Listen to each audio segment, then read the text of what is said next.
And welcome in, everybody, to our Thursday night show. Henry, just double-checking right off the bat, instead of doing a 5-minute intro tonight, are we live? We are indeed live. All right, cool. Came into a little Masters theme song there, a little Masters intro, of course, in honors of our first ever November Masters. I spent my whole day watching golf, watching my DFS lineups, and that's probably what I'll be doing all weekend.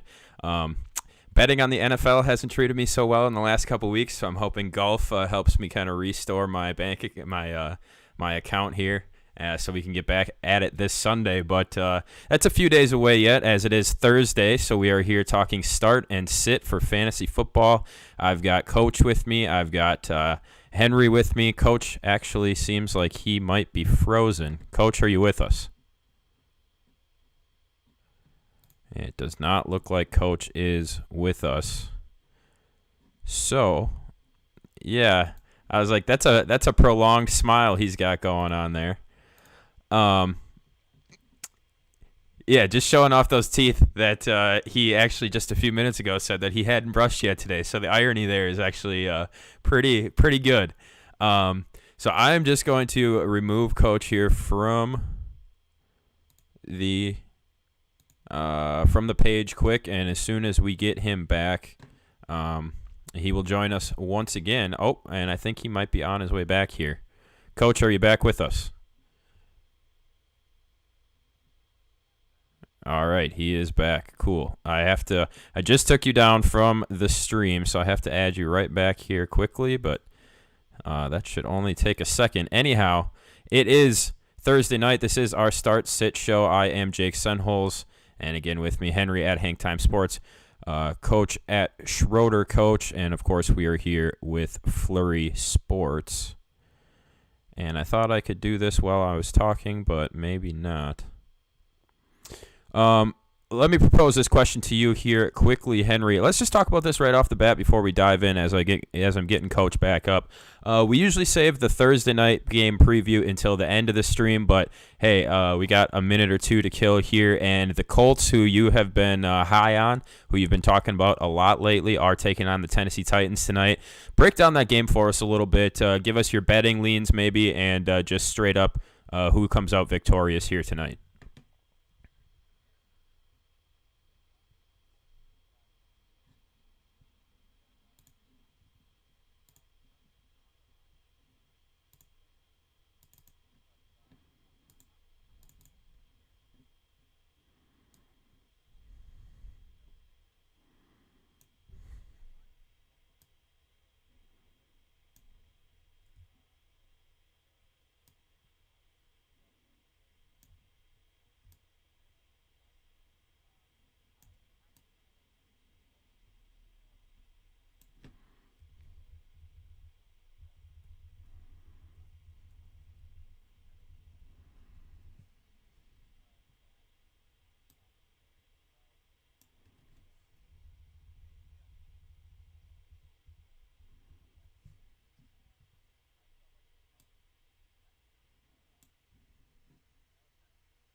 Setting up a score. So I like the Colts to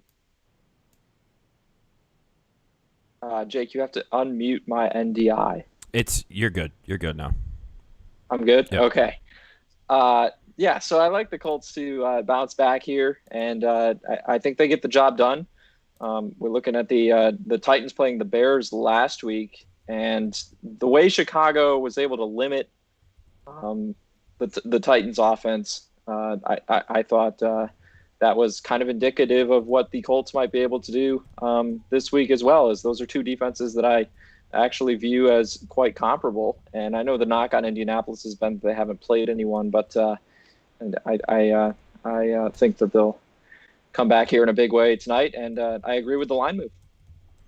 And Coach, before you give us your 2 cents, basically, well, I had Henry muted there accidentally. He just alluded to the fact that he thinks the defense of the Colts is a little bit underrated, a little bit disrespected, and he has his full betting preview available over on flurrysports.org. So if you want to know further about his betting thoughts and how he's playing this game, head on over to flurrysports.org and check it out there. Coach, what do you see out of this game tonight? Who do you like here? Obviously, it's a interdivision matchup.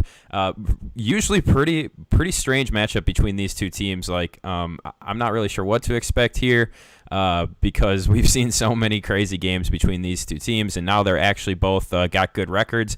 They got a lot of talent around them. It should be a good matchup tonight. How do you see this one playing out?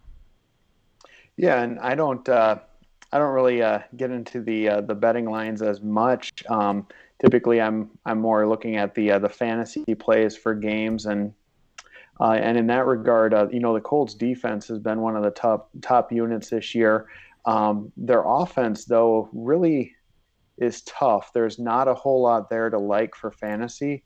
Phillip Rivers hasn't put up anything above QB2 numbers. The running back scenario has been pretty even split here between Taylor, Wilkins, and Hines.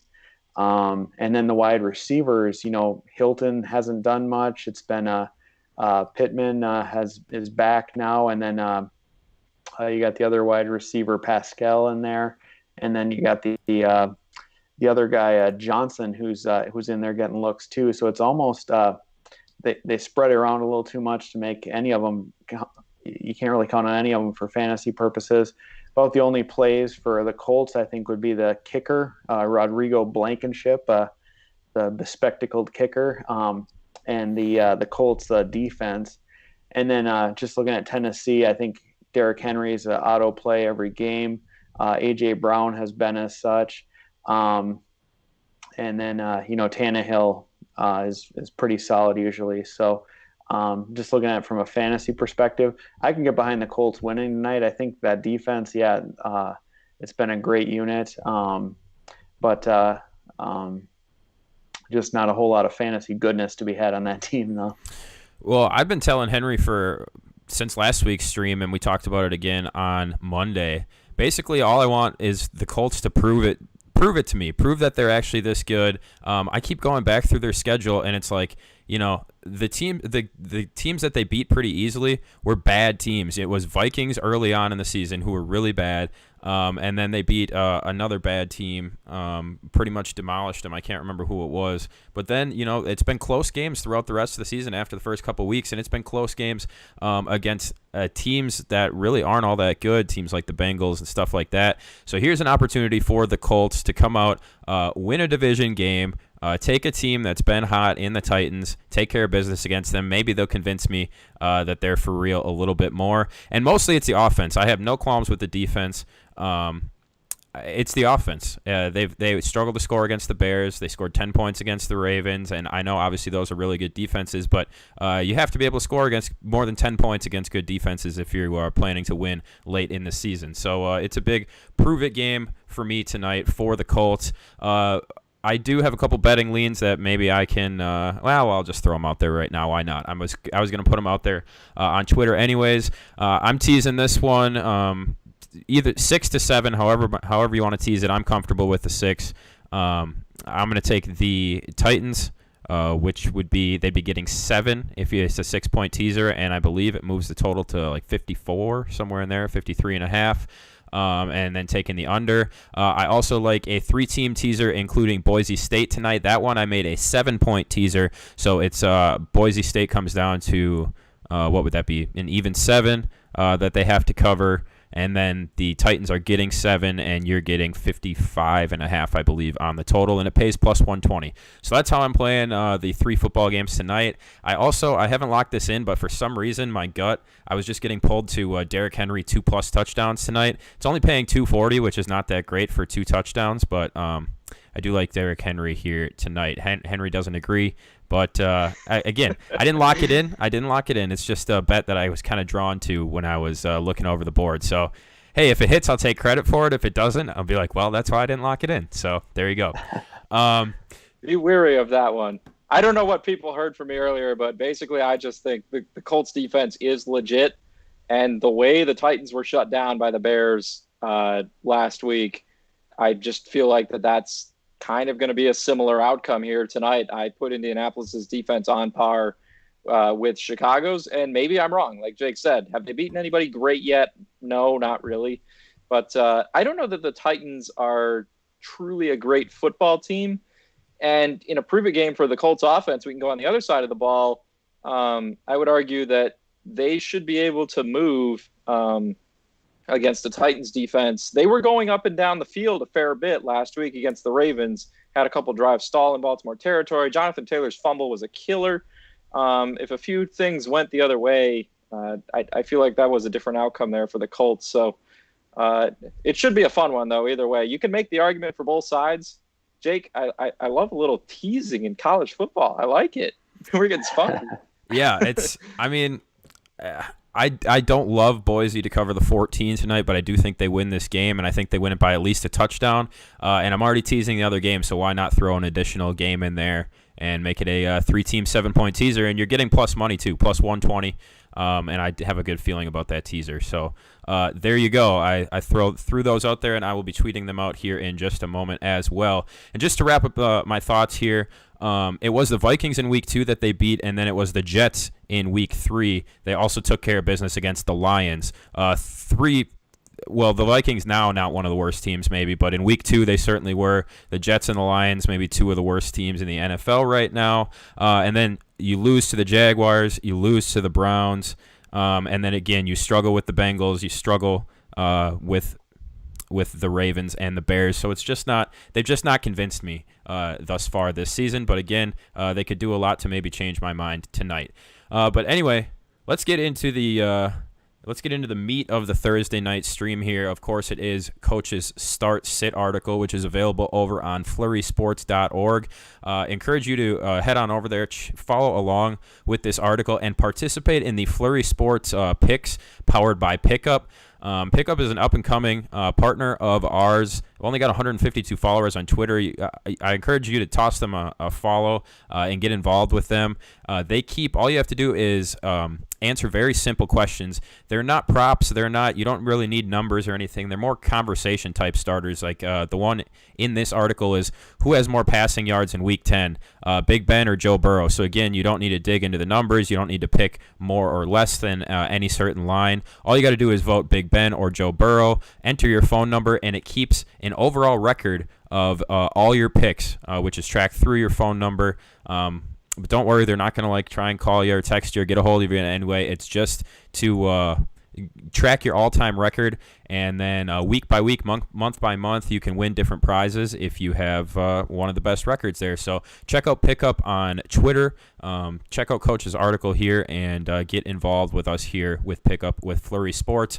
And then, of course, Monkey Knife Fight. If you've been watching us, you all know about Monkey Knife Fight. Great partner. Tons of contests, tons of props over there. Sign up using promo code Flurry. You're going to get $5 for free and a 100% deposit match up to $5. So that's Pickup and Monkey Knife Fight. Check them out. So anyways, we move on to Coach's article, which has one of my very favorite plays, especially streaming plays of the week, in Jared Goff. We'll get to him in just a second. Let's start with Drew Brees, though. Drew Brees against the 49ers, basically the JV 49er squad at this point. Drew Brees and the Saints just absolutely took it to the Buccaneers and Tom Brady on Monday Night Football. So they're rolling. They're feeling good. 49ers, like I said, basically a JV squad at this point. They're down on their luck. I'm big on the Saints in this game, but from a fantasy perspective, Coach, why do you love Drew Brees so much here against the 49ers? Yeah, and I've been down on Drew Brees a couple times this year. I think I've had him as a sit, but now he's got everyone back. He's got the whole band's back together. He's got Michael Thomas, Emmanuel Sanders. Now Jared Cook settles into that third receiver role. Alvin Kamara out of the backfield. And you got even Taysom Hills stepping up last week against the Buccaneers. I think he completed a pass to every eligible receiver last week. I think they said at the end of the game. I think the 2 backup tight ends scored touchdowns even. It was just a clinic. But he's been a quarterback 1 in 5 of his last 6 games. He's thrown multiple touchdowns in all but 1 game this season. And that was back in week 2, the first week without Thomas. And then the 49ers D, like you said, it's a JV unit. I mean, they haven't been the same since they lost Nick Bosa and D Ford. Richard Sherman hurt too. And then they also traded away Quan Alexander to the Saints. And so I'm sure he's got plenty of secrets to share with the coaching staff there as well this week. So I see this being don't want to give anything away here, but maybe I will. In the survival pool, I'm feeling pretty good about the Saints taking care of business here this week against the 49ers. And I think Drew Brees is a locked-in QB1 this week. Yeah, it's always a nice little bonus nugget there when you have somebody willing to help you out with a Survivor League. I know our Survivor picks are always, I think Luke does most of them for Flurry Sports, and they're always very accurate. I know he does really, really well each and every week. I got really lucky in our second chance Flurry Survivor pool by taking the Patriots last week. Barely skinned by there. I was also on them. Yeah, so we got very, very lucky. And I was thinking about just making a safe pick here and taking the Packers this week, but I don't know. Maybe I'll roll with the Saints and keep the Packers in my back pocket. Henry, your thoughts on Drew Brees against the 49ers this weekend? Well, first I got to admit that the Texans looked like they were a sure lock to win their Survivor. They were my pick last week, and going up against Jacksonville, and then the Jags get that late touchdown, and I thought I was going to fall subject to some Luton mania there for a second. But nonetheless, the 2-point conversion, no good, and I lived to see another day. The Saints are a good call there. I kind of like that, Coach. So I guess I have Drew Brees ranked as QB 10 this week. I agree he's a start. Coach, I just want to rattle off a few names that I have around him because I felt like this area was kind of congested when I was ranking guys. And so I don't know. Would you start Drew Brees over Tom Brady? Yes, I would start Brees over Brady. Now, every time I say anything about Brady in any negative light, he goes out and has, an incredible game. But I would. Carolina's defense has been tougher against quarterbacks, and really you can beat them on the ground easier than through the air. Now, that being said, Brady's a proud man, and he's going to go out there and probably atone for last week here. But on paper, I think Brees makes for a better play. I would have him slightly above Brady. All right. What about Ben Roethlisberger? If he plays, I like Ben Roethlisberger a lot. Later on in the article, when we get to wide receivers, you'll see how much I like him if he plays. That's no sure thing, but I would probably give Roethlisberger the nod over Brees. Okay. Yeah, that's of course the big thing is Roethlisberger, of course, dealing with positive COVID tests there. I feel like he's going to play, though. I feel like it's Matthew Stafford all over again. One more for you. Those two quarterbacks, I guess, kind of comparative in comparable in skill set. What about Lamar Jackson? Yeah, so Lamar Jackson at New England here this week. That's a tough one. I would probably give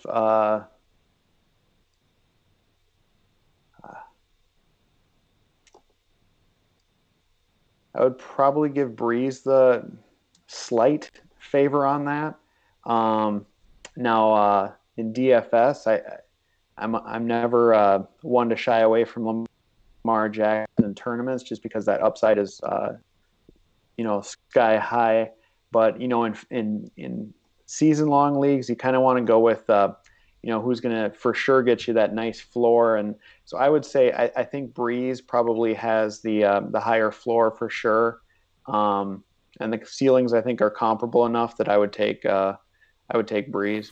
Well, I mean, sure. Okay. So I was just going to say too, at this point, it's not like Lamar has earned the benefit of the doubt from us, right? I mean, let's rattle off his passing yards going all the way back to week 3, 97, 193, 180, 186, 208. He finally broke the 200 mark for the first time since week 2, and then 170. Obviously, Lamar Jackson can use his legs and can get it done on other ways too, but he's just not been the touchdown machine that we, grew accustomed to last year, and he's not getting it done through the air. And I saw a mind-blowing stat where Kyler Murray, at this point in the season this year, is actually way ahead of where Lamar was last year during his unanimous MVP season. So, that kind of just put things into perspective. I mean, Lamar was great last year, and he took the league by storm, but, maybe we credited him or, we're just so mind-blown and amazed by what he was able to do that, we just looked past, I guess, his struggles and his limits. I mean, there are plenty of people that said this isn't going to last. Lamar needs to develop his game, become a better passer, all this and that. And we're seeing that kind of come true this year. But, I mean, at this point, I think if I remember correctly, he had 17 touchdowns last season at this point, plus X amount of yards and whatever. Kyler Murray has a better reception rate, more yards, and he has 24 touchdowns as well. Jake, you said all my points for me. I was calling for the Lamar Jackson regression. He's just not – he doesn't have it as a passer. Coach, I gave you those names. I have Brady as QB 8, Jackson is 9, Brees is 10, and Roethlisberger is 11. So they're all, right there. And you could make arguments, I think, either way for all of them. I would love to move Lamar down further, though. But, yeah, what Jake said. And I agree. Brees is definitely a start this week. Yeah, and my final 2 cents there is that I'm also big on Brady as a starter this week just because we know what he does off of a loss in general, but an embarrassing loss like that in prime time. And I think Antonio Brown will be better this week and contribute more than he did last week. So I'm also big on Brady here. I would start either one of those guys over Lamar Jackson this week personally. Coach, your audio is good, but you've been frozen for about 5 minutes. So I don't know if you can somehow reboot your Skype or something like that, or otherwise, there you go. That's all it took, and you're back. Now you disappeared again. Okay, now you're back. All right, cool. As we roll on, I alluded to him just a minute ago, but Jared Goff, one of my favorite plays of the weekend, one of my favorite streams, along with Cooper Kupp, against the Seattle defense, which has just been beyond horrendous against the pass. That's understating it. I can't remember the exact stat, but they were they're worse this year than the previous worst defense against the pass in NFL history or something. They're literally breaking records in a way that you don't want to be breaking them. So Jared Goff has had up and downs, has had a few single-digit performances this week, but I don't expect that to be the case here this week. Do you, Coach? No, and I gotta share with you guys. I got in my home league, I have a buddy whose team name, and he typically ends up with Jared Goff. His team name is Turn to the Right in Goff. I just think that's one of the classic fantasy football team names right there. Stuff. But looking at the numbers, I was just digging through the numbers as I write this article here and seeing that the Seahawks D is giving up 27.9 fantasy points per game to opposing quarterbacks, dead last in the league. From an efficiency standpoint, they're 4th worst. And then they're averaging 34 points per game, 1st in the league. So you got the worst pass defense in the league and the highest scoring team in the league coming into Los Angeles here. Goff also has put up no fewer than 21.6 fantasy points, and that's the low end. The other 3 games were 23, 23, and 24 against the Seahawks in their last 4 matchups. This to me seems like a perfect spot for Goff. He's kind of a roller coaster type of quarterback, but this is going to be a high note. I'm not sure where his price is at in DFS, but I think he's a strong consideration, and stacking him in Cup makes for a great, I think, tournament strategy.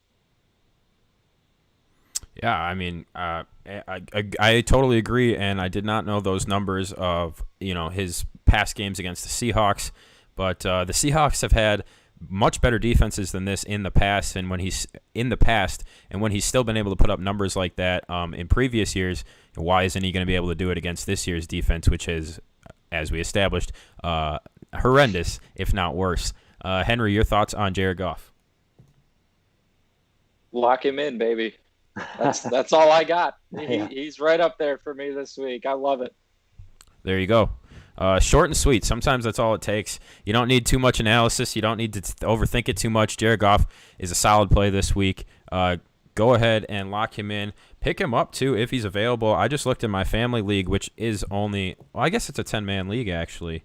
And he was sitting there for the taking. I'm bringing up his owner. He's only owned in 52% of leagues. So you got basically a 50-50 shot here of picking up Jared Goff if you want him as a streamer here this week. So a couple solid starting options there. Let's see, Coach, who you got as a sit. And I got no arguments here on either of these guys. The first one being Joe Burrow. But let's start with Cam Newton because Cam Newton, man, it seemed at the beginning of the season all things were go for the Patriots. They found their guy. They were going to be able to make it work out. Cam Newton was going to be that dynamic offensive threat that we had grown accustomed to seeing in Carolina for so many years. Henry, I know you traded for him in our 16-man league, and you were hyped a number of weeks back when you completed that trade, and you actually traded me Matty Ice for next to nothing because you were so confident in Cam Newton.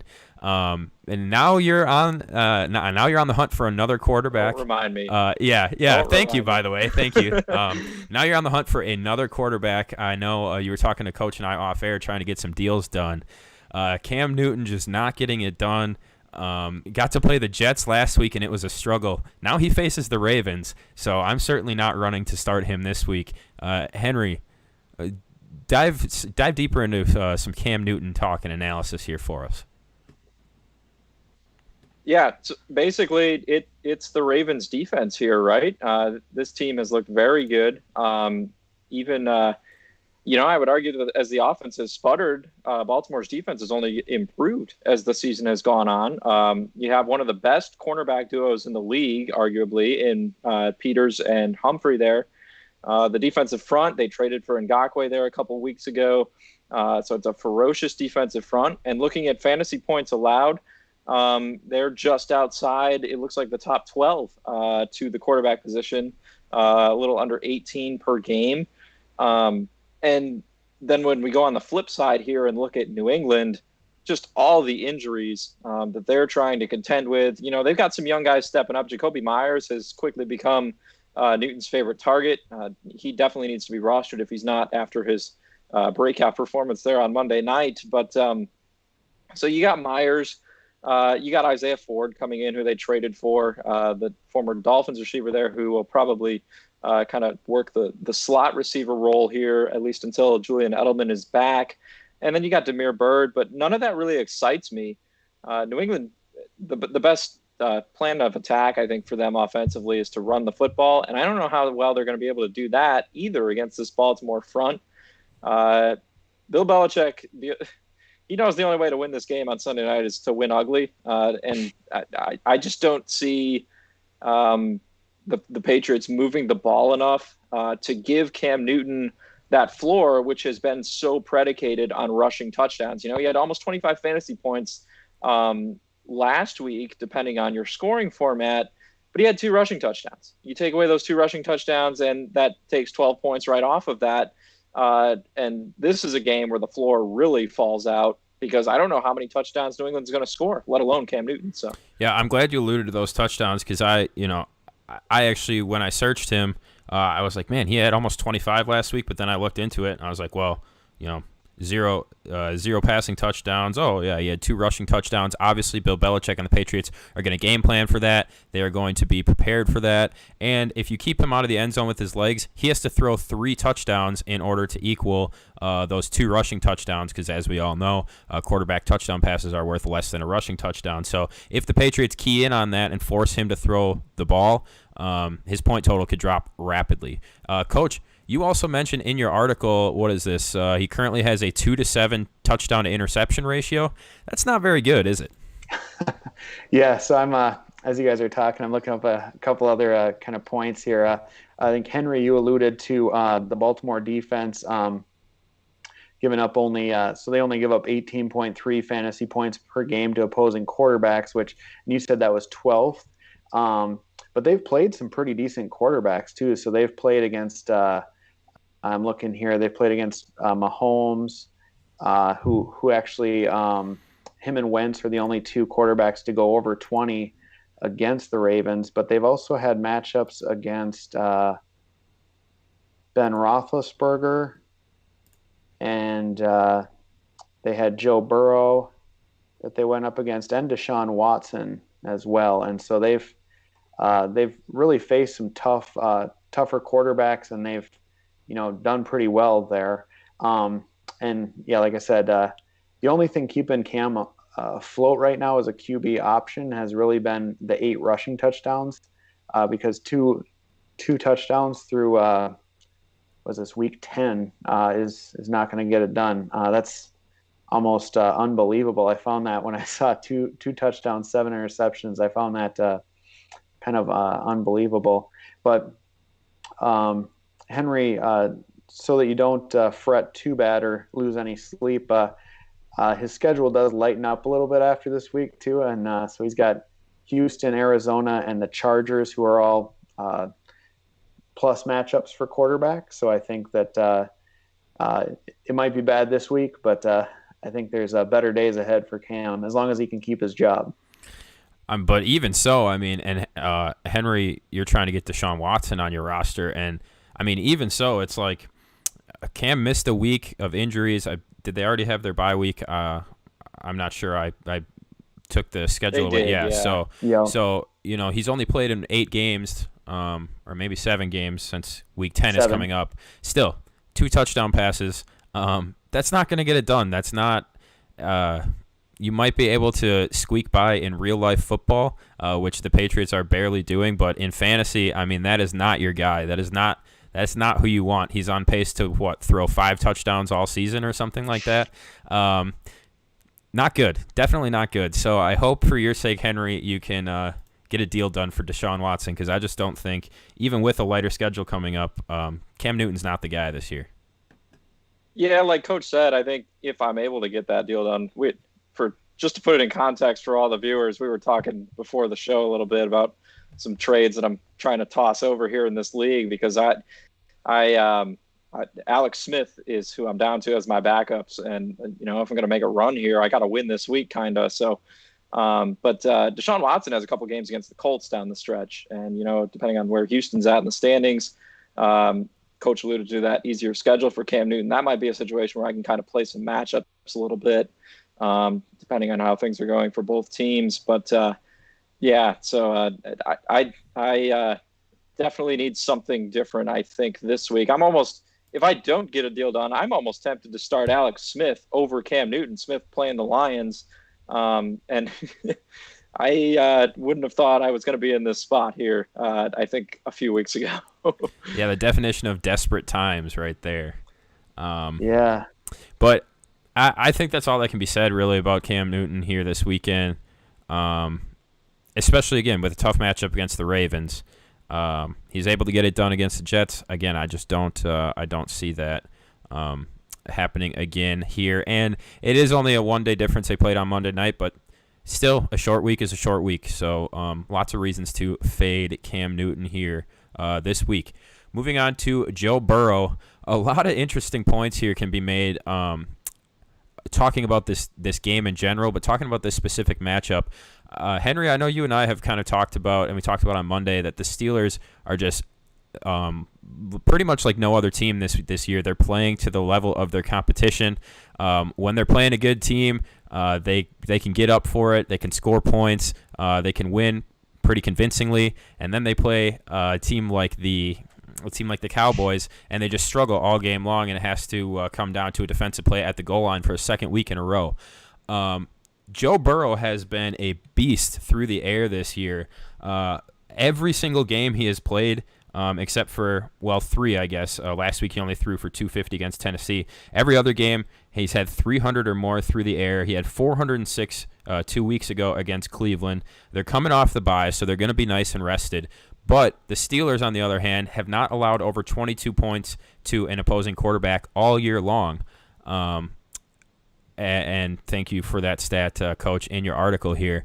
So I guess I want to pose it this way. I think the Steelers, I don't think that they come out and repeat the same kind of matchup we saw against the Cowboys, because this is a division game, because they're familiar with the Bengals, because of the way they played last week. I think they come out and they play a much better football game overall.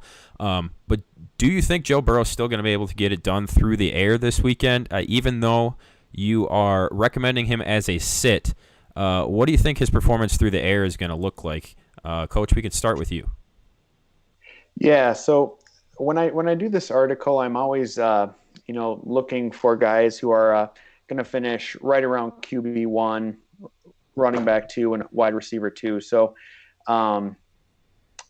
quarterback is pretty deep this year, where you have a lot of guys that even if they aren't QB1, they won't kill you. They'll put up enough points to at least hang around, so that if you have other guys that so for instance, if you have solid running backs, let's say you have a Delvin Cook and maybe another top level running back, if you're stuck with starting a Joe Burrow this week at Pittsburgh, you could maybe survive it, but you're going to need to compensate with other players. As far as rankings, I have him this week. I have him down at 17. So some guys that I would prefer over Burrow this week would be, I would prefer Tua over Burrow this week. I would play him over Burrow. I would also play a guy like Drew Lock over Burrow. Now I'm assuming Baker Mayfield and Ben Roethlisberger are both playing this week. If they are not, then Burrow would slide up to 15. So he's a guy that I think the floor is probably going to be high enough with him, where he throws the ball so much and puts up so much volume. So for instance, his worst game, well, at Baltimore, he did only put up 5 fantasy points. That was when he threw 183 yards and rushed 3 times for 10. Didn't throw in a touchdown. This will be his first game at Pittsburgh, first divisional game. I believe, not 100% sure, but I believe Pittsburgh's allowing fans. I might be mistaken on that. So it's a road game. Now, granted, he's been through the SEC grinder, so he is a grizzled vet, I guess, when it comes to facing hostile crowds. But it's a pretty tough matchup. Pittsburgh, too, is coming off a near loss to the Cowboys last week, and I could see them coming out and making sure that they set the tone early this week. Long story short, I think you could probably survive if you have to start Burrow, but I think there's guys that I would rather stream over him, like a Drew Lock or we talked about a Jared Goff, or even a Tua if he's still out there. Fair points. So there's probably better options. Henry, though, I guess I'll pose the question to you as well. Do you think he's going to be able to find success through the air, or is it going to be a struggle, I guess, much like we saw a few weeks back against a really good defense in Baltimore? That was Burrow's lowest passing total of the season. Kind of foreshadow here for me what his passing ability is going to be here in this game this weekend. Yeah, so it's funny, right? Like, the Steelers are actually not a terrible matchup for opposing wide receivers. And that's partly because their run defense is so good, and Pittsburgh's been leading in games this year where the opponent has had to throw just all the time. But against quarterbacks, they're one of the best defenses in terms of fantasy points allowed. And why would that be the case, potentially? For me, the story's probably lying in turnovers. Pittsburgh ranks first in the NFL, 1.9 takeaways per game. They have 11 interceptions as a defense on the season. You can look at the pass rushers. Cincinnati's offensive line is not great. Pittsburgh, I think, should be more than capable of getting after Burrow, maybe forcing some errant decisions and some mistakes here. Burrow has been great, but he is still a rookie, and he is still behind one of the worst offensive lines in football, for my money. So Pittsburgh ought to be able to force a few mistakes there. That's going to eat into your fantasy value. And we don't know. Will the Bengals be able to do anything offensively? Like you said, Jake, they didn't do much of anything against the Ravens. The Steelers haven't blown anyone out. But I could easily see a scenario where they do kind of control this game. Coach, you mentioned fans. I looked that up quick. There will be just under 8,000 in attendance. It looks like the Steelers are allowing. So that's more than they've been allowing, actually. So that could play a role here, maybe a little bit as well. I have Burrow sitting down around, I believe it's like QB 17 or 18, I think. And of course, that's with Roethlisberger and Mayfield ahead of him. And we don't know about their statuses yet. But I don't see a path really for Burrow to be starting in anything outside of deeper leagues.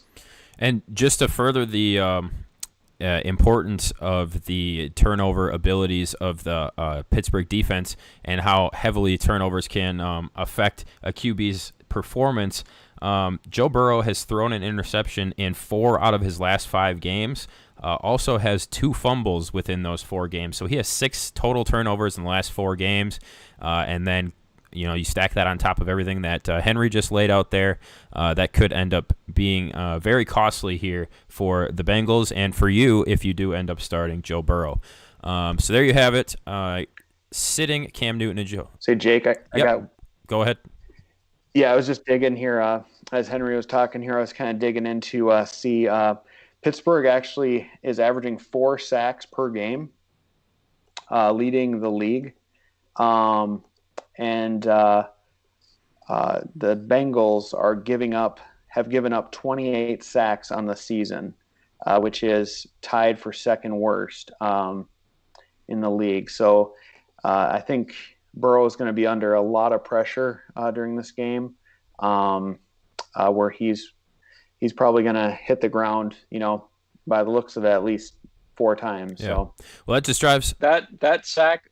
Leading the league in sacks is not a mistake. Pittsburgh blitzes a ton. Like, that is their defense. So that's a good point to point out as well. And since week 1, Blitzburg. Since week 1, Joe Burrow's been Blitzburg. Yeah, he's been on the move. He's been under duress since week 1 against a lot worse defenses than the Steelers. So those sack numbers and the interception numbers and total turnovers that I just threw out there, along with Henry's turnover stats, I mean, it's all just driving home the point that maybe you should fade Joe Burrow this weekend.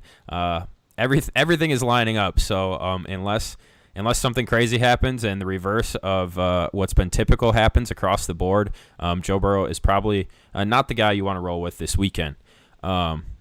So there you have it, Joe Burrow and Cam Newton. You're probably wanting to avoid them. Drew Brees and Jared Goff, both solid starts this weekend. Let's move on to running backs.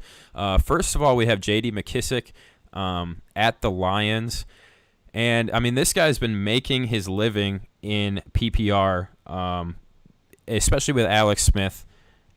Alex Smith has targeted him. He's only thrown the ball 49 times in his brief appearances this year. He's been targeted 17 out of those 49 times, so 34% of the time that Alex Smith throws the ball, it is in McKissic's direction.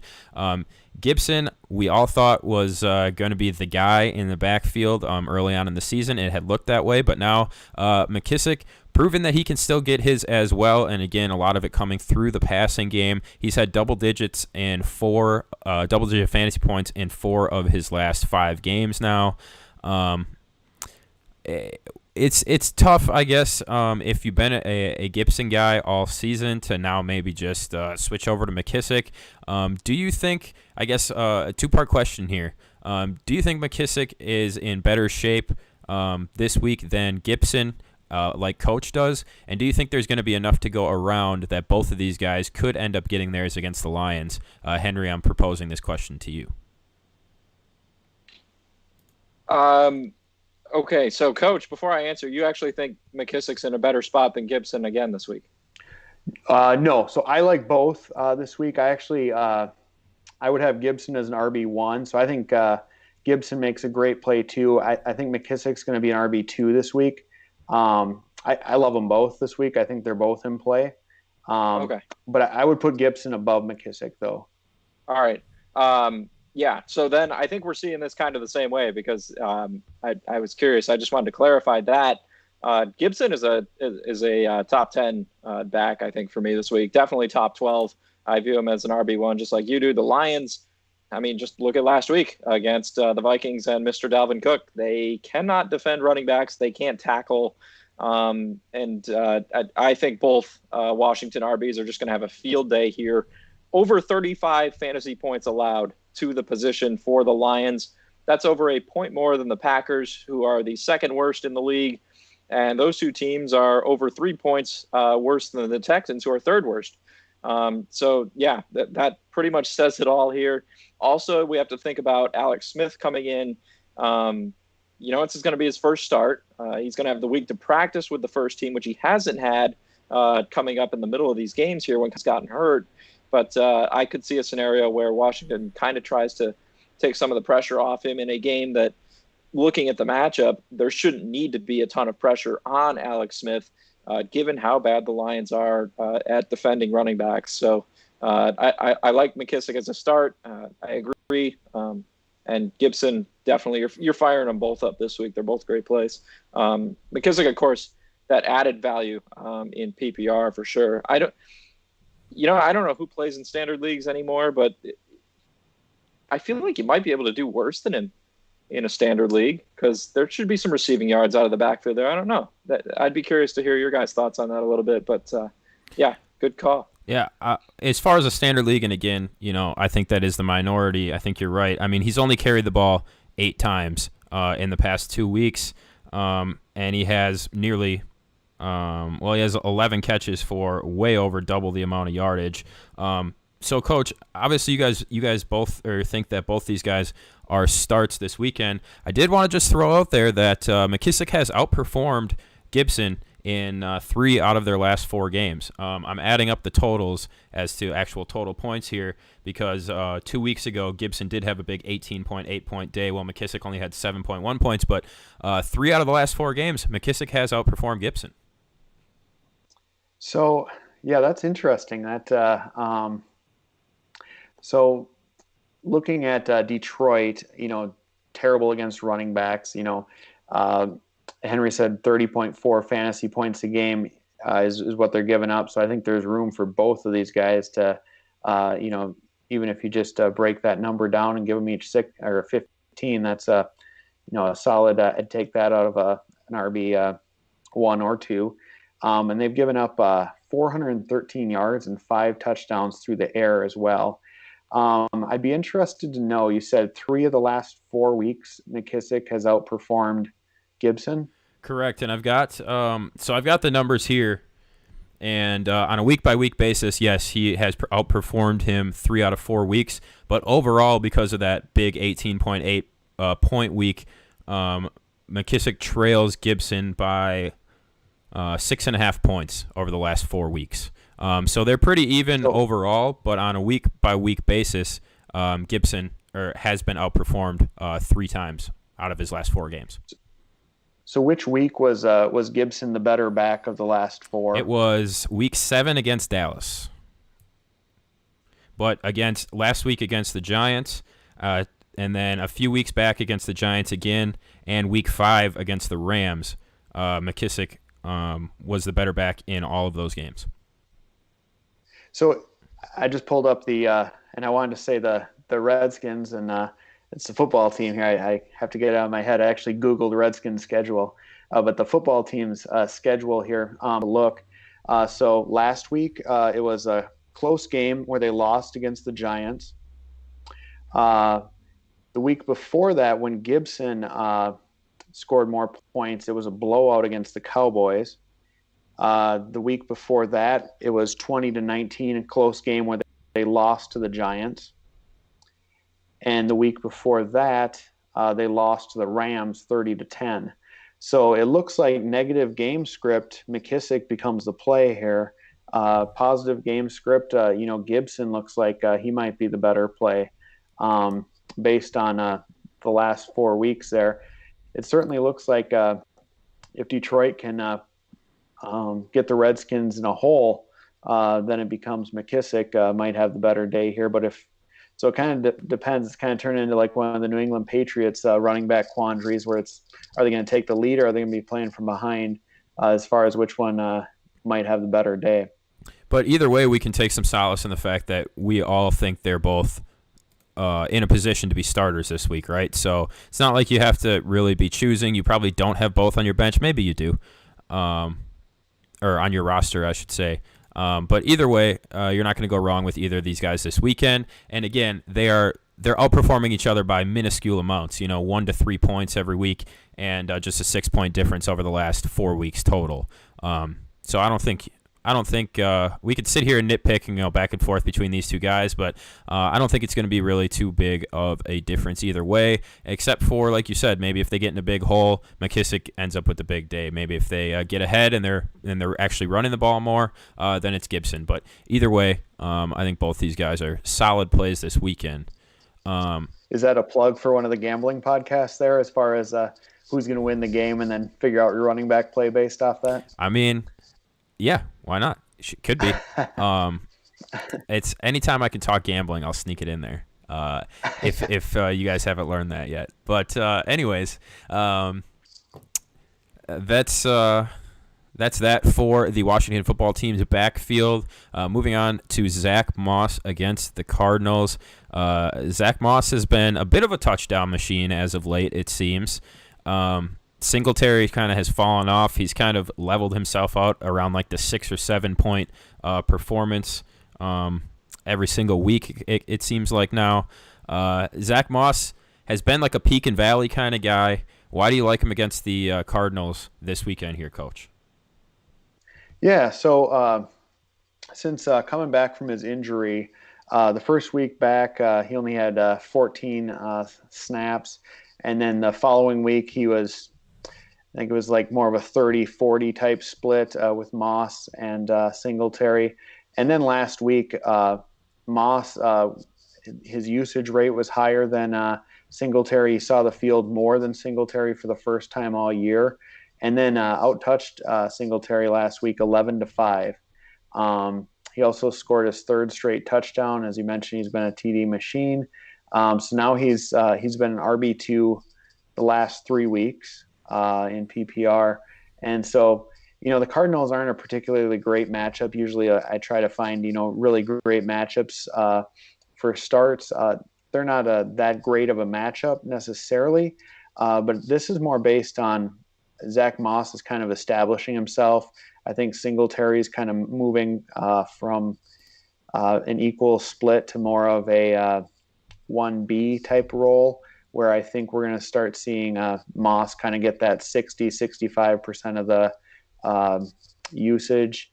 And then he also gets goal line duties. And then Singletary, an interesting stat that I found is Singletary's only had 8 receptions in the last 5 games as well. So that was kind of his thing. But in 2 of the last 3 weeks, Moss has had very similar receiving usage as well. So it's kind of becoming Zack Moss's I think we're starting to see this become more Zack Moss's backfield. And Henry, why don't you kind of parlay this Zack Moss talk into some Devin Singletary talk, because, Coach, you have Singletary listed as one of your sits as well, so we might as well just kill 2 birds with 1 stone while we're already talking about these 2 guys. And Singletary, I got the numbers right here. He's averaging barely 6 points, dating all the way back to week 5. So I'm totally in agreement here. Henry, your thoughts on Zack Moss, and then parlay that into Singletary. Yeah, Zack Moss, I've been impressed. I think the yards per carry have been there in every game that he's been on the field. Of course, missed a few there due to injury. The other really appealing factor here is he's become the Bills' red zone back. He's consistently on the field inside the 20-yard line, and that's an encouraging sign. When Buffalo's looking to punch it in, this is an offense that can score. We've seen it on multiple occasions this year. So I kind of view Zack Moss, I think, as a pretty solid weekly top 24 type of back here at this point. Some of that may be matchup depending. And, if things go the other way, I might have to rethink that. But he's been kind of hanging around just outside the top 20 here both last week and this week for me. So I'm excited to see more of the young rookie. Singletary, I guess the way I could see him being all right in this game is if the Bills are airing it out and he's on the field predominantly as a pass catching back. I don't know. I don't want to write him off just yet in terms of value for the season. And I guess some of that too depends on how deep your league is. I have him at RB27 for this week, so I'm not dropping him down too far just yet. He is below that RB2 range for me. I would much obviously consider Moss to be that guy at this point. But, I kind of have him sitting around. He's a spot below Phillip Lindsay, Jonathan Taylor, who I have at 25. I don't know what's going on there in Indianapolis. And then I have him just ahead of, or some questions as to whether Devontae Freeman will be available, but Wayne Gallman, Troymaine Pope, those are some of the names that I kind of have in that range. So I think there is a path to PPR value still. And I think Singletary is a talented player, but I agree that he is being usurped, if not already has been, by Zack Moss. Zack Moss available in one of my leagues. I'm looking at it right now, and I'm having trouble deciding on who to drop. I was going to ask you guys, do I drop Phillip Lindsay for Zack Moss? And then you literally said I have him sitting one spot below Phillip Lindsay. So I was like, well, that's a coin flip at best.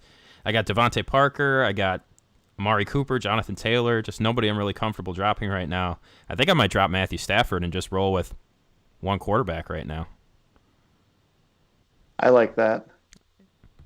Yeah, I'd be here for that too. Lindsay, too, we have to remember Melvin Gordon. I don't know exactly what's going on with his legal situation at this point, but if he is to miss time either later this month or in December, that could open up even more volume for a guy like Lindsay there in the Broncos backfield. And that was this week.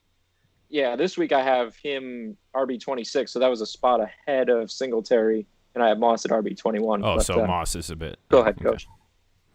And the Broncos' schedule coming down the stretch is pretty nice for running backs too. So, especially if Gordon does have any lasting legal issues, in the fantasy playoffs here, you've got so Lindsay would play Week 13 at Kansas City, which they are easier to run on than pass on. Week 14, he's got at Carolina. Week 15, Buffalo, and then at the Chargers.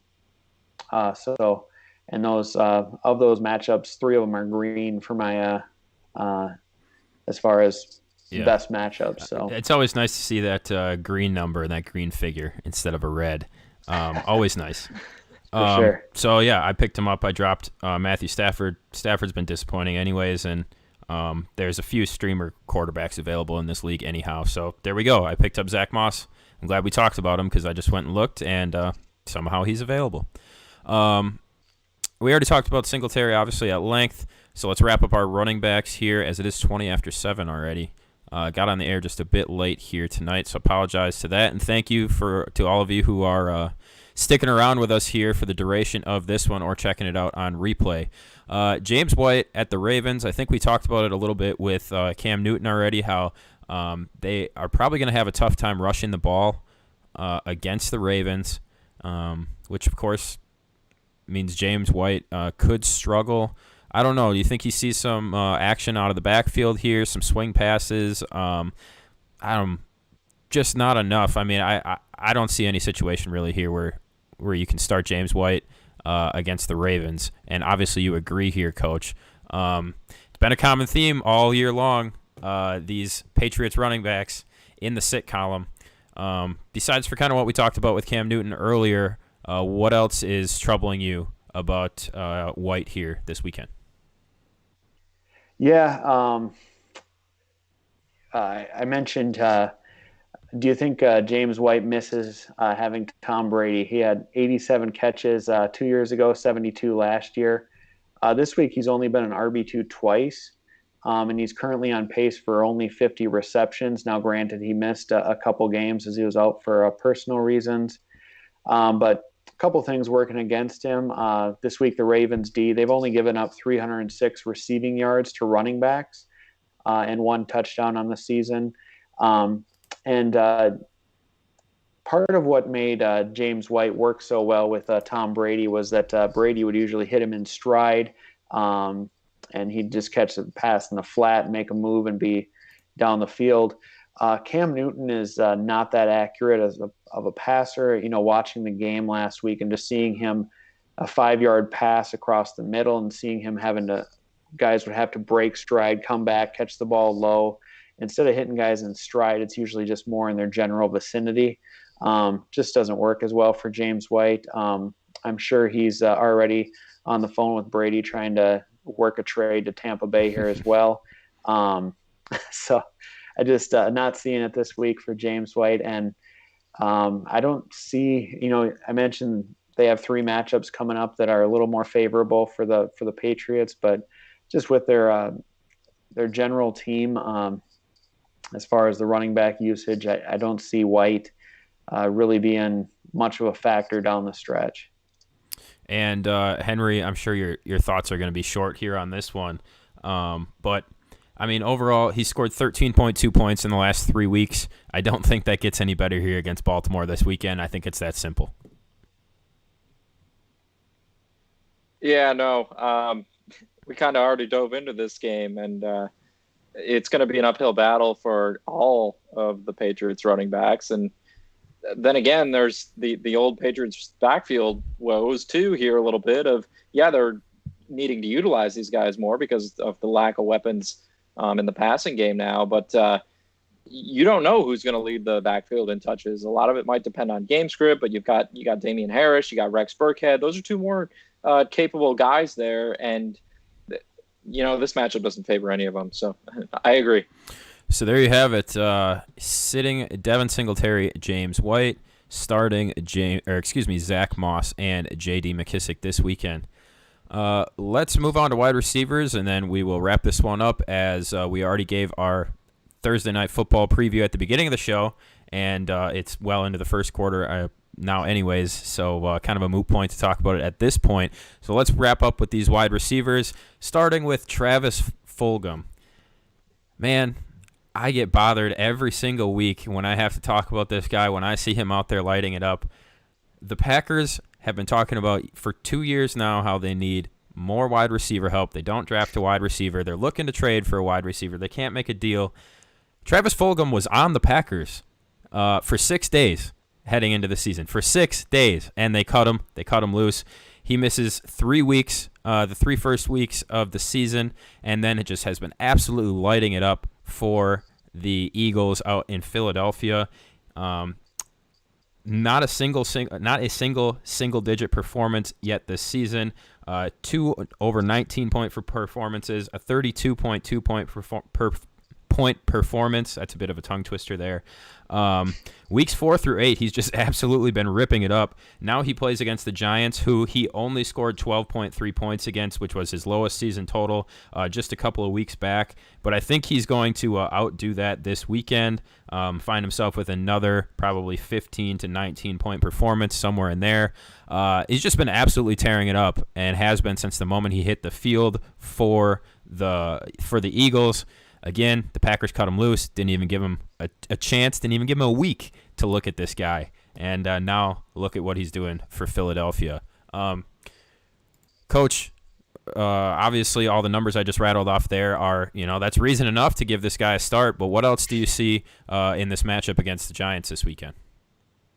Yeah, so you mentioned weeks 4 through 8 here, or the solid numbers he's had. He's had 41 targets over those weeks. He's also scored a touchdown in 4 out of 5 games. It'll be interesting this week to see. It sounds like Alshon Jeffrey and Jalen Reagor are going to be back. But I still think Fulgham has earned himself a role there when they're back. And this week for sure, I don't think they're going to come back and get a full allotment of snaps. I still think it's Fulgham will be the number 1 this week. It might be time to consider trading him high. If if you believe that Reagor and Jeffrey, well, first off, if Jeffrey can stay healthy long enough to assert himself again there. Because I don't know what his role will be with these guys back, but I think for sure this week he'll still be the number one there, and then it might be time to evaluate if you get a decent trade offer for him, maybe looking at moving him. And you might be able to convince somebody to make that trade with you too if you kind of coerce him into being like, well, look at his upcoming schedule. He gets to play Green Bay and Seattle in back-to-back weeks leading right up to the fantasy football playoffs. And then New Orleans, Arizona, Dallas, Washington, which isn't exactly, a murderer's row. Washington is the last week, so they're irrelevant anyways. But, man, two very favorable matchups in back-to-back weeks against Seattle and Green Bay. Henry, what do you think about trading Travis Fulgham, the point that Coach just brought up there? Where do you stand on that? Yeah, I like it a lot. Now, I don't know that Alshon Jeffrey is going to last more than a week or two before he's back on the shelf with another injury. But Jalen Reagor's probably going to stick around here. And, when you look at the capital that the Eagles have invested in each of these guys, that leads me to kind of like Reagor over the long term. I think they'll be looking to get him involved heavily this week coming out of the bye, but especially going forward. Looking at this matchup specifically, the reason that a guy like Travis Fulgham for me is a fringe top 20 receiver here is because teams struggle to run the football against the Giants. And I think that's a big reason why receivers are able to have so much fantasy success against New York. The defensive front, a bit underrated, I think, when it comes to looking at defenses across the league. I've kind of been tooting that horn all year, and I'm gonna continue to do it here after watching them hold their own against the Buccaneers and play well against Washington last week as well. The problems lie in the secondary. It's not a terrible secondary, but just when you're getting peppered with pass attempts, it's going to be tough to hold guys off for a full 60 minutes, and that's how the Eagles are going to have to attack them here this game. So I like Fulgham a lot. I think Reagor should have a decent game here as well. And I would agree that if you're able to get anything substantial for an Eagles pass catcher at this point, not named Dallas Goddard, who I would be holding on to firmly, but I would take it because it kind of seems like this wide receiver group changes week in, week out with all the injuries they battle. And you don't necessarily know what type of volume you're going to get with a guy from one week to the next. More bodies coming back, that just means Fulgham's is going to decline here, one would think, eventually. And ESPN, again, he missed the first 3 weeks of the season. ESPN has Fulgham ranked as the 33rd overall wide receiver, which you could do a lot worse, especially for a guy that missed a number of weeks. So Fulgham, I think, is a good start here. Like you guys alluded to, maybe it's one of your last opportunities to get a big performance out of him. Maybe you trade him. A lot of options here with Travis Fulgham. But he should be starting this weekend regardless here. Moving on to the second start, and Coach, I love when you do this. You just package them all in. Last week it was all we're sitting all of the Cowboys wide receivers. This week we are starting all the Steelers wide receivers. I just like doing this instead of us sitting here nitpicking like well, should it be Juju and Deontay, and then we fade Claypool, or is Claypool going to outperform Smith-Schuster? No, let's just make it easy. All Steelers wide receivers against the Bengals. I like it here. You could talk about them individually if you want, or just talk about their group success, talk about the lack of success stopping the pass for the Bengals. However you want to approach this one here, Coach, I leave the floor to you. Yeah, well, this is all, again, assuming Ben Roethlisberger plays, which I tend to think, too, it's going to go the Matt Stafford route where he'll have a negative test on Saturday and be good to go. But as long as he's in there, the Bengals give up 24.2 fantasy points per game to opposing wide receivers, which isn't terrible. It's on the lower end. Efficiency-wise, they're in the bottom fourth of the league, though. And my whole thought is if the Bengals keep the game close enough, all three of these wide receivers should be right. They all have a solid enough floor that, last week we had Juju with 21, Chase had 15, and Deontay had 14. This week it could be Chase who has 21. Good luck picking which one of these guys is going to be the leader and which one's going to be the floor guy. But I'll take the lowest of these guys because I think that the floor is high enough there in PPR that they won't hurt you there. And I think they all fit in well as a wide receiver 2 this week. That is assuming, of course, Ben Roethlisberger plays. And we're also hoping what you had mentioned earlier about Joe Burrow being able to do something here to at least keep the game close so that they have to pass in the second half. Henry, your thoughts on the Steelers pass-catching group? Yeah, I'm inclined to agree again. I have Claypool ranked the highest of the 3, just a couple spots ahead of Smith-Schuster. And then I have Deontay Johnson down at 26. But you're really nitpicking here when you look at the names. Smith-Schuster's at 21. And look at the names between them. Robbie Anderson, difficult matchup. He kind of slid down my board a little bit relative to ECR. Christian Kirk, I feel like he's in a favorable matchup going up against the Bills when you consider that Tre'Davious White will likely be covering DeAndre Hopkins there a bit. And then you've got Justin Jefferson, tough matchup. Tyler Boyd, that Steelers game. So it's the same game here. We kind of talked about how receivers got to do a little bit against Pittsburgh because you can't run the ball. And then I have Johnson there at 26. So I think you're looking at them over most names that would be in consideration, I guess, for wide receiver 3 or flex appeal this week. So. And again, it's contingent on Roethlisberger starting, even though we keep saying, he might end up on the same path as Matthew Stafford. Stafford started off with, I think he was like 11 for 12 at one point, or it might even been like 14 for 15. I don't know, something like that. He started off really well. And the analysts and the play-by-play announcers, that's what I'm looking for. The announcers were talking about, how amazing it is, and, maybe he doesn't need to practice, and maybe this is the way that the quarterback should just go on with things right now, or like the way things should go for quarterbacks now, blah, blah, this and that. And then he goes on to throw a number of costly interceptions, makes that game very hard on himself and his team later on in the game. So hopefully for Ben and the Steelers' sake that he doesn't follow suit in that part of it as well.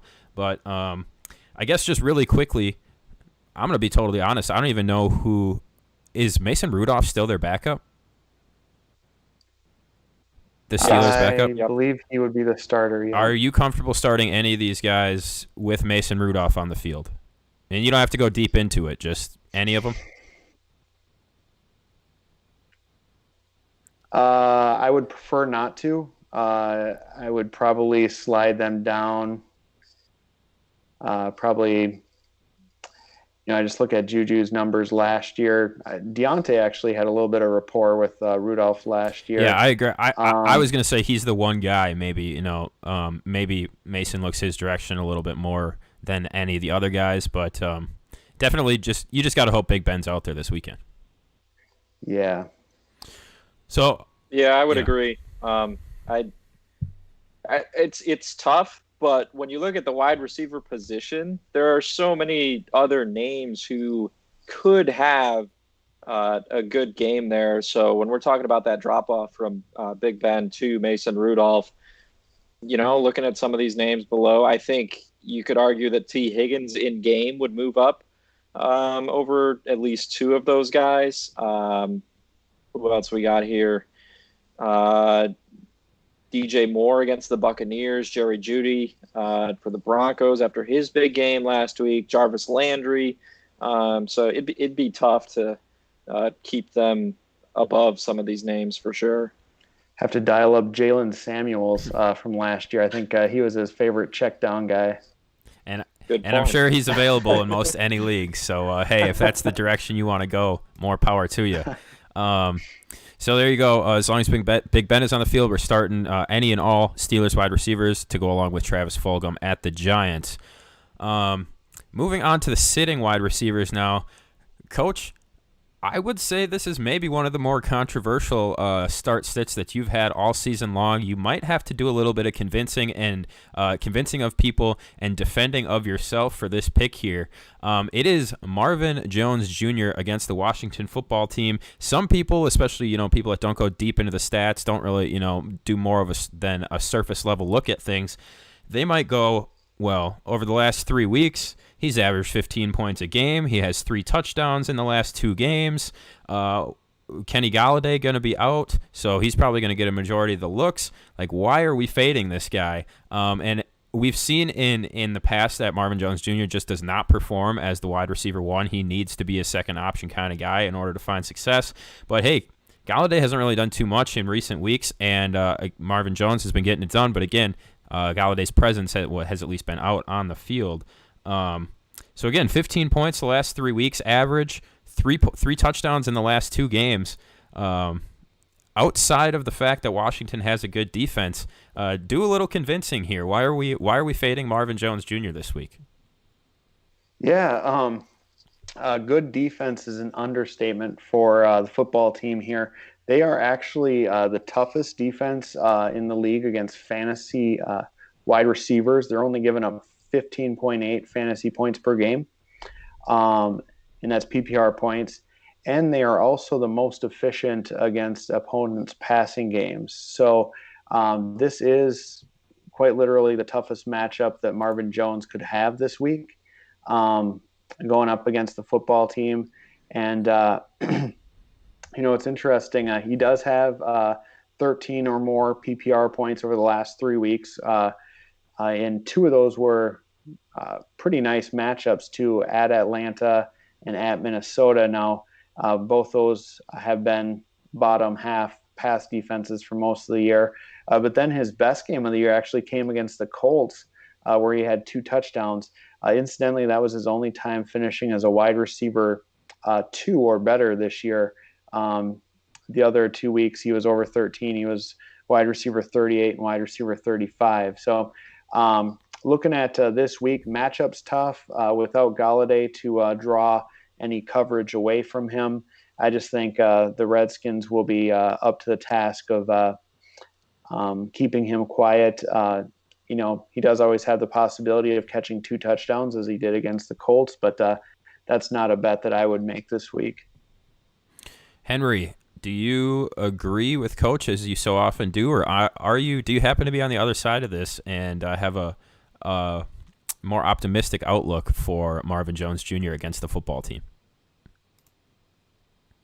No, I'm inclined to agree again here. I feel like I'm a parrot half the time on this show. Maybe definitely more than half the time. That's why I try and direct the questions to you at least some of the time, so you get first opinion sometimes. But hey, Coach comes up with good points. It's hard to argue. It sure is. The difficulty for wide receivers against the Washington defense this year, I think, is the crux of the argument for me. In terms of both fantasy points and in real life football, adjusted defensive efficiency against the pass, Washington is near the top of the league there in that category. Now, things are a little interesting, I guess, for me, given the fact that safety Landon Collins is out for the year at this point.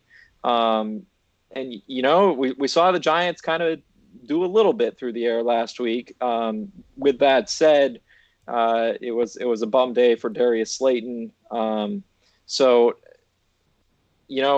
I don't see it here. I don't think with Marvin Jones this week. I think this is a big TJ Hawkinson game, the tight end there for the Lions, more so than any of the receivers. As good as Washington is defending receivers in terms of fantasy points, they're allowing the 6th most to tight ends, over 15 per game. You combine a good a guy like Hawkinson who has regular volume on the weekly with that sort of matchup, and I would argue that he might be the team's leading receiver this week. And Danny Amendola, if Galladay's out, Amendola has been raking in targets. He hasn't had fewer than 7 in any game, I don't think, that Golladay has missed this season. Of course, there were the couple there back at the beginning of the year as well. So if you need like a PPR flex filler for bye weeks or something, I could see him being in the conversation there, working that slot role as a sure-handed option over the middle for Stafford. But Marvin Jones, I just don't see it. I have him at wide receiver 35. And just for comparison, I have Amendola currently at 48. So I'm not willing to move him ahead of Jones. I'm just saying if I kind of had to bank on a receiver to have that sneaky good game in this one for Detroit, it would be the slot man, Amendola. Fair enough. I guess I said you guys are going to have to do a little convincing. If you're listening out there and you're still not convinced, I don't know what to tell you. But I have never been a big Marvin Jones Jr. fan anyhow. So, again, I am also inclined to agree. I don't have him on any of my rosters, so it's not a decision for me. But probably much better. And as you've said, too, Henry, you said a couple times, there's just so many good options at the wide receiver position. Why are you going to settle for a guy like that, like Marvin Jones Jr.? Just much better options elsewhere. Our final player of the night that we're going to talk about is Mike Williams.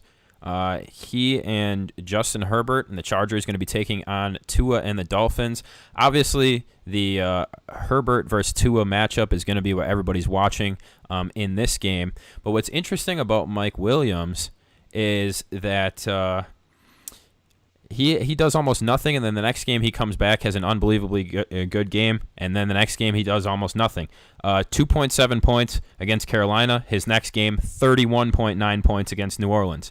The following game, 1.4 points against Jacksonville. The game after that, 21 points against Denver. So it's very much like, absolutely nothing, and then a very high performance. He did follow that 21-point performance up with a 13-point performance last week against Las Vegas. So if he follows suit, if he follows his own pattern, it's time for him to fall off and hardly show up.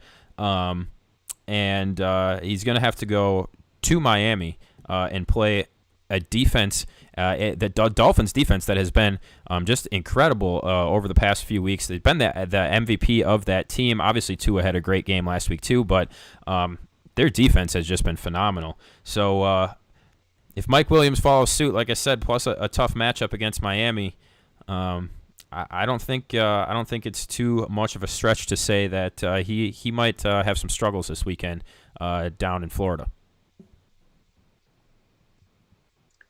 Yeah, looking at so it's interesting, as you were saying that, I pulled up his game log, and he actually has some pretty unique reverse splits here, where in the 3 road games he's played, he's actually been targeted 9, 8, and 8 times, finishing the first game 4 for 69, second game 5 for 109 with 2 touchdowns, and then the last road game at Denver, 5 for 99 with a touchdown. Yeah, overall 3 of his 4 double-digit performances have come on the road.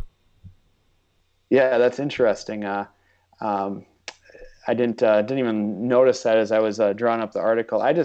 My thought here is that highly inconsistent. So he has had a couple wide receiver 1 finishes and then 3 finishes with 3 or fewer PPR points.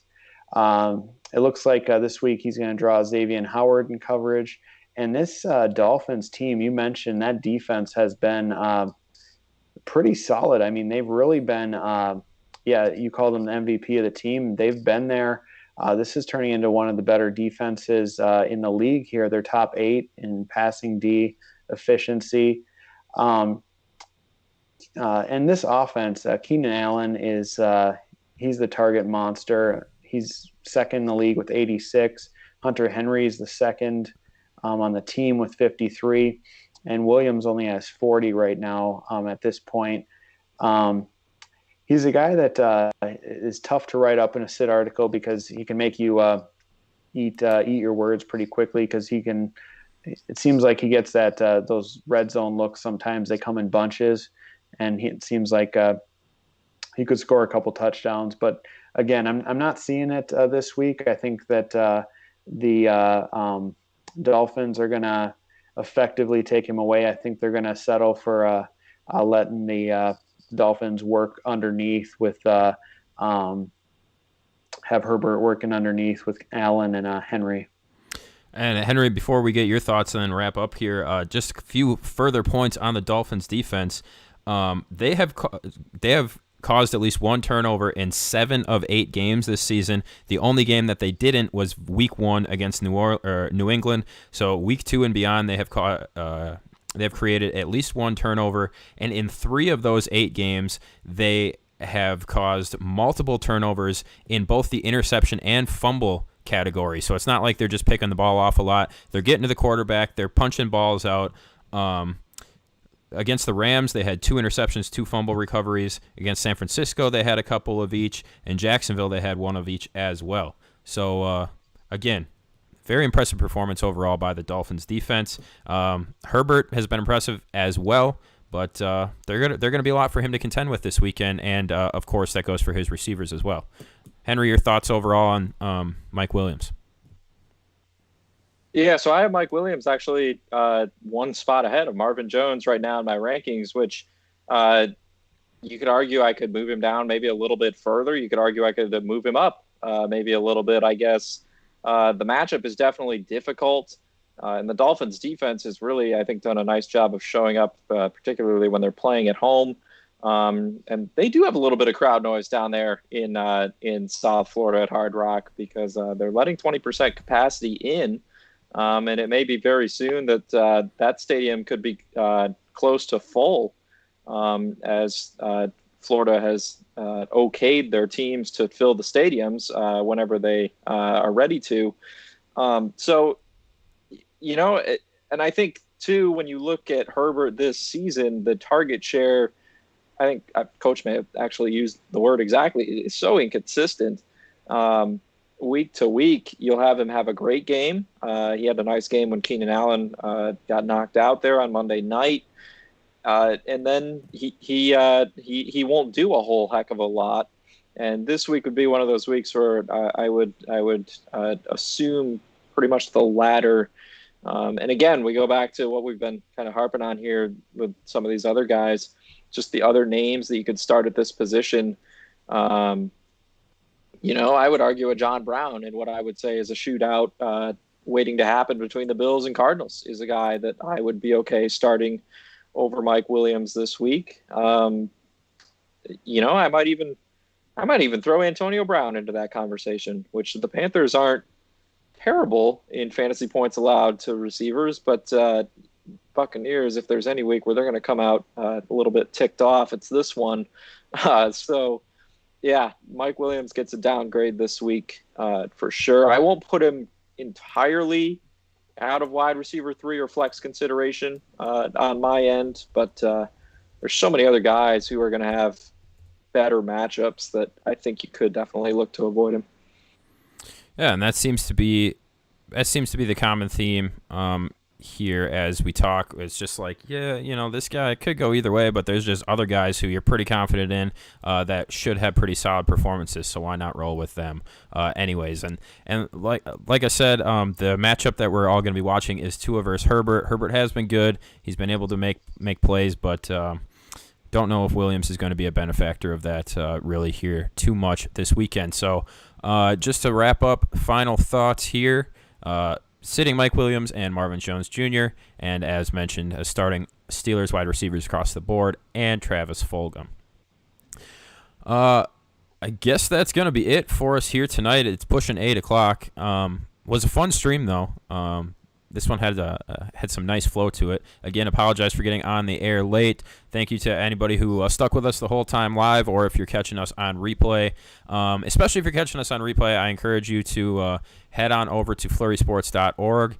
Check out Coach's article in detail. You can see everything written out here, and get involved in the pickup. Again, the pickup question of the week, or of the article, who has more passing yards in Week 10, Big Ben or Joe Burrow? All you got to do is enter your mobile phone number, and it'll keep a all-time record for you, and you can win tons of prizes. There's absolutely no commitment, just a chance to win free stuff and free prizes. So that is powered by Pickup, and as you all know, check out flurrysports.org, Flurry.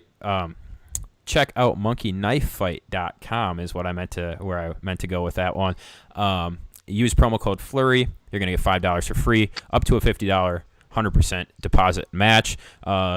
They have more than just football, too. I want to throw that out there as a reminder. Of course, it is Masters weekend.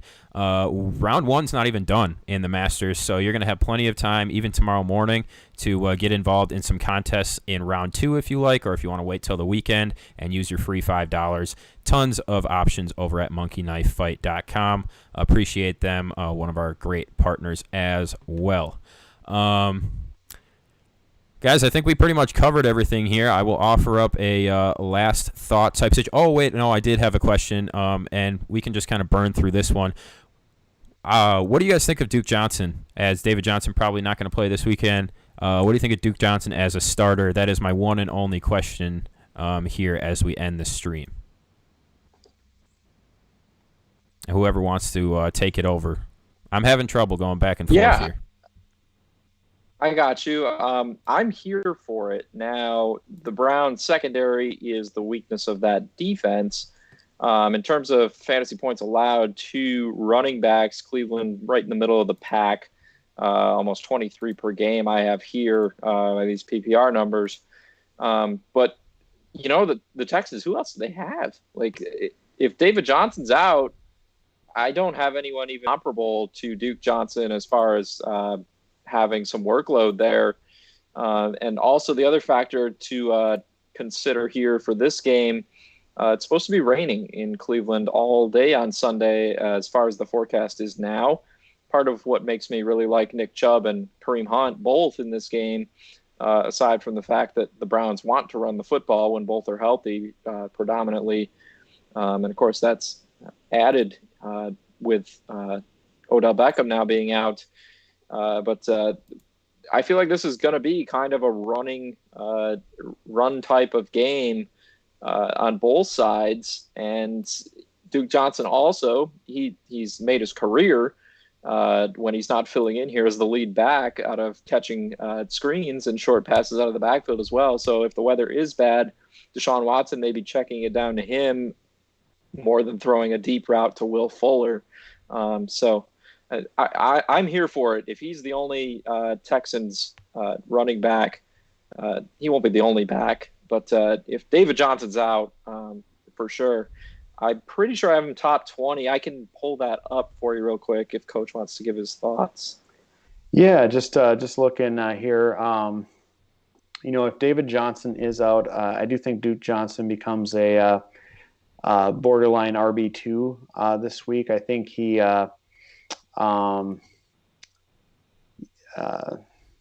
just looking here at the matchup, you know, at Cleveland, it's not the best matchup, but it's not the worst either. I'm just looking here to see, because David Johnson left pretty early last week, so it looks like Duke got a pretty significant workload. He had 20 touches. With that, he got 73 yards and a touchdown. It was a nice little week. Yeah, and I think PPR-wise, he's going to get you, 4 or 5 receptions, I would think, to give him a nice floor. You add on that, probably 30, 40-ish yards, probably a decent shot at a touchdown. I think you're looking at a nice RB2 type play. I would definitely play him over, some guys that I think you had posed a question earlier about him or Devin Yeah, it was Singletary, and we've already covered, in length that we're, avoiding Singletary here. So, yeah. I was kind of liking, Johnson as a play anyways, and you guys kind of echoed a lot of the thoughts that I had. So, I think I'm going to go with him, and I just wanted to get the confirmation there. So thank you for that. Yeah, I have him at RB 22, so that's one spot below Moss actually, and he may rise. Chris Carson's not a guarantee to play. I think I would have Duke Johnson over DJ Dallas in that situation. I have Jerick McKinnon 2 spots ahead of him right now.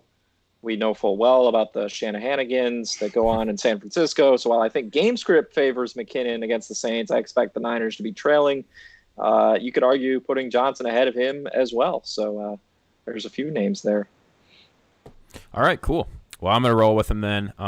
Usually when we help each other make decisions, they usually go out pretty well, especially a couple weeks ago when we gave Henry nothing but solid advice there a few weeks back. So I am going to roll. It was a good week. It was. I am going to roll with Johnson then. If you're not watching the game, as we go off the air here, I will give you just a really quick. The Colts, as I was saying that, they just moved. They must have bombed the pass or something like that. Just moved into the red zone. Titans lead 7-0 almost to the end of the first quarter. So as soon as we sign off here, I'll be turning that game on. Boise State up 21-0 already over Colorado, not even through the first quarter. So I said at the beginning of the stream I didn't love Boise State to cover the 14. Maybe they will easily. Either way, I got them in that teaser, so I'm feeling good. Feeling good so far about both my teasers here tonight, the 6-point and the 7-point. Anyway, that's going to do it for us. Again, check out Coach's article on flurrysports.org. Get involved with the pickup. Get involved with Monkey Knife Fight, and we appreciate you being here with us tonight. Enjoy Thursday Night Football. We will talk to you this weekend. Follow us on Twitter, and if you have any post-stream questions that you want answered, of course, you can always get a hold of us on Twitter. Find us at Flurry Sports on Twitter as well, and follow Zach at Fantasy Flurry. Guys, thanks for joining me tonight, and I will talk to you, Coach, next week. Henry, I'll talk to you this weekend most likely. And we already know this Thursday night stream, just as a look ahead, is going to be taking place earlier next Thursday. Coach has some commitments in the evening, so keep your eye out for the stream. It's going to happen a little bit earlier on. That'll do it. Go find out if the Colts are going to score here on this red zone opportunity or not. And appreciate you all being here with us tonight. We will talk to you later. Guys, have a good evening. Thanks, fellas. Take care. Enjoy the game. Yes. Have a good night.